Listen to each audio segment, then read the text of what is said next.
Hello, everyone. Welcome to X's and O's with LeRoy Butler, and we're going to get right at it. Eagles, Packers. Yeah.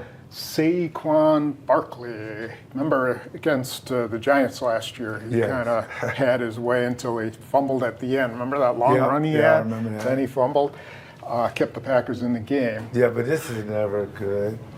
See, guys. Look it up. Yeah. Yeah, see, and they're ready to snap the ball. Right. So right. that's, So they even got, you just got a lot going on. No one's really ready to play. There's confusion. And it's because there's two wide receivers here. You got two tight ends here. And everybody's a little bit confused. Yeah, you can erase that if you want to. You can leave. So what do you, who's in the wrong place? Well, the odds are you need a corner to come over. Yeah. And then man-to-man, like it's some kind of man-to-man. If that's the case, if he wasn't supposed to go, then you wouldn't see McKinney do. He would just go over there and line up. Right, he would have been lined up there. He just lined up. And you would have had 20 more in the middle, and then you can play back deep thirds. But it seems like it's man-to-man, because they're on the 11-yard line. Yeah. So I'm thinking Valentine missed it.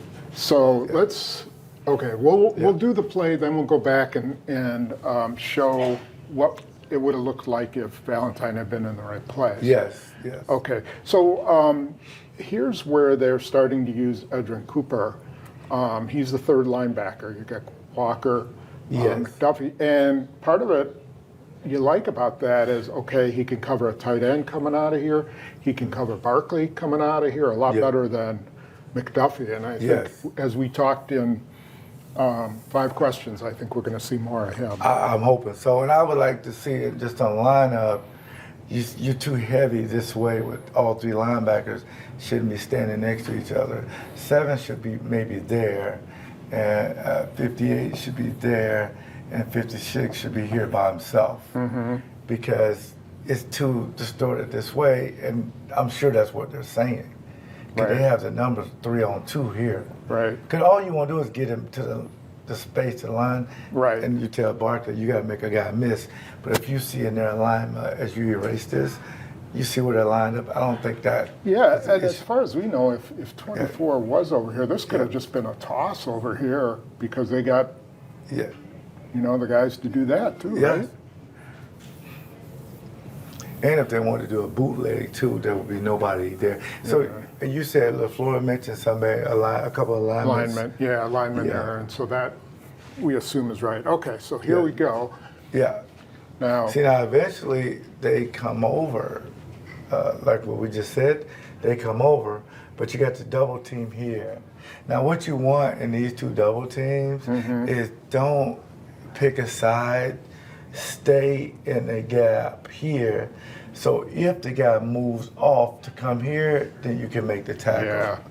You know who I remember being really good at those double teams was Vonnie Holiday. Yes. And he would put his knee down right here. Just turn his body, put his knee down, and refuse to be moved. And he's taken himself out of the play, but he was also taking 2 blockers he's out keeping of the linebackers clean. Kenny Clark is trying to do that, but as we see, these guys are huge. This is Mekhi Becton, and he's like 370 pounds. And then they got the center, Jurgens. He's coming down on him, too. Yes. Somehow, whether he slipped, I don't know, but he's got to keep his feet there. Yes. And so here now we see this emphasizes the misalignment. Why don't you go ahead and... Yeah, because the thing about it is, once Quay Walker shot it, 58 got to go over the top. But he's getting cut off by the trash here, and it's never good when the guy's looking the other way, when your linemen are looking the other way. And now it takes McKinney out of it because he has to cover these 2 guys. In a perfect world, if Valentine was over, McKinney would be standing there, then he can come up and make a tackle. Right. So 24 would be here. Yes. 29 would have started here, and he actually could have walked down. We don't know what. Exactly. And then you could have rotated to the middle. And then even though Barkley just left Walker in his tracks, Yeah. they would at least have McKinney available to make that stop. Yes. Right? So alignment is, I always say these three things: alignment, assignment, execution. And the defense at this point, they should know it enough to do the plays. This will not get you more playing time. No. And, you know, McKinney might have called a timeout in this, but they didn't have any They didn't have any timeouts, yes. It is something to think about, too, because, you know, you're going to see the same thing with the coach. And these guys are that far away out there, they're not running a pass right out there. No. It's just to get space. Right, And right. you just understand that. Yeah. I don't know if he would have had time to get all the way over there. They could have tried, but I guess You they just just gotta decided to rotate. stay. He can go down. You just gotta rotate. You just gotta rotate. Oh, that's true, yeah. So Bullard could. could have come up here and Carrington Valentine could Yeah, have they come can here. rotate if you're interchangeable, but if you never practiced it, it's hard Yeah. to do it out there on the run. Yeah. Yeah. A veteran like you and Eugene might have figured that out. Oh yeah, we had a kind of secondary that was interchangeable, just for one play. You want to survive the play. When I say Right. survive the play, hold it to 3 yards instead of a touchdown. Yeah. Okay. All right. So now that's our marks from before. Now we're Yeah. going to go on to the Jaden Reed as probably the Unbelievable. best weapon the Packers have now. I mean, he is really an amazing player. When I did my 1 through 53 rankings, I moved him all the way up to the top of receivers just because Yes, yes. he's got so much Yes. talent. And And he's he's a tough. great guy too. Like Yeah. he didn't get a catch against, I think, Dallas. You didn't see him turn over the water jugs and No. go and yell and curse. He just, hey man, I'll wait for my time. And the guy's just truly amazing, carrying the ball and Yeah, covering it, running and he's routes. tough as nails. I mean, Yes, he is. he can break tackles. It's hard not to like him.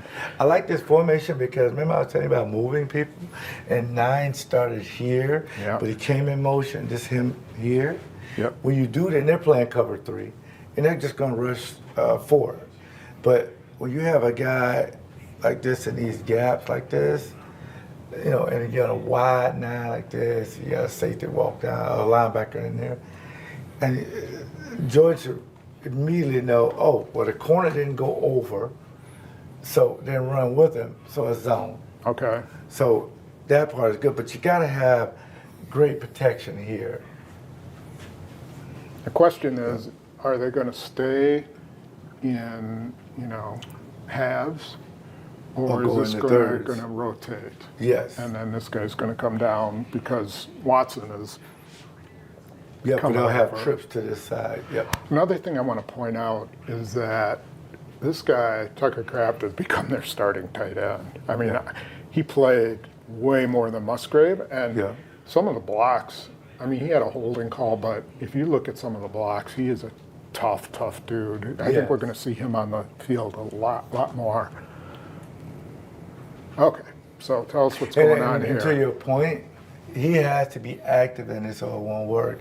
If he's loafing, this guy comes off.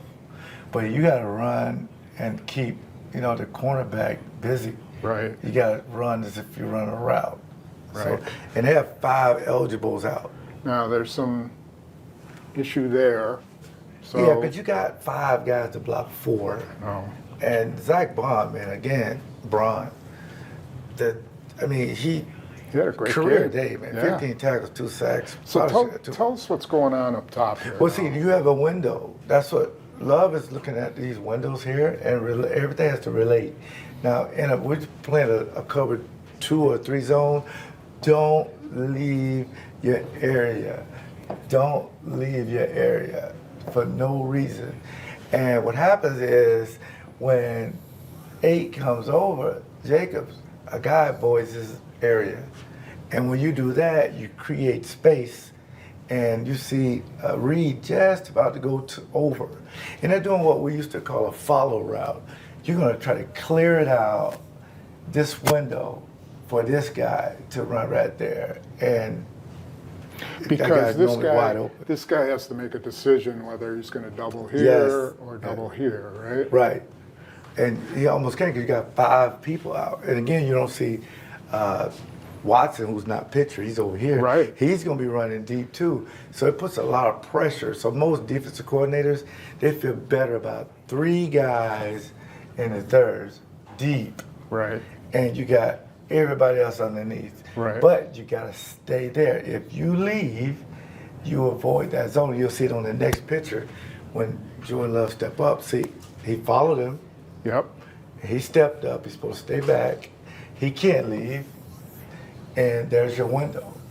But you got to throw that on the run, and there's the ball right there. Right. That was a great throw on the run. Yeah, and if he had stayed here, had stayed here, like you said, and this guy had dropped back, he'd be looking at Dobbs back here, right? Yes, yes. That He'd would be wide his open. throw, his seam route down there. Yeah, and all, whenever things fails, he can run it too. Yes. Oh, I mean, he's got tons of room. yeah. This guy's following him. Yes, he can run it. But that was a great throw. That was a- one of Jordan's great throws. Tremendous throw. But And see, then when this- you get it, you still got a guy. yeah, Make him miss and score. this is what Yeah. you like about Reed, because he finishes. Got Like, great feet. Look at those feet. and he's strong. The 33-yard run he had for a Yes. touchdown. You know, he's breaking tackles. He's Yes. using his blockers, using his tackles, and there he goes. I mean, that's just truly amazing. Get your, like my coaches would say, get your name in the paper. If you get tackled at like the 20, they don't Yeah. put your name. They put your name in the paper when your family can see that. He is truly an amazing weapon, something that Malik Willis is going to have to lean on. Yeah. Hand jet sweeps and throwing it to him, and just get the ball to the athletes and let them make plays for And you. they have to start working stuff off of him too now. No question about that. Yes.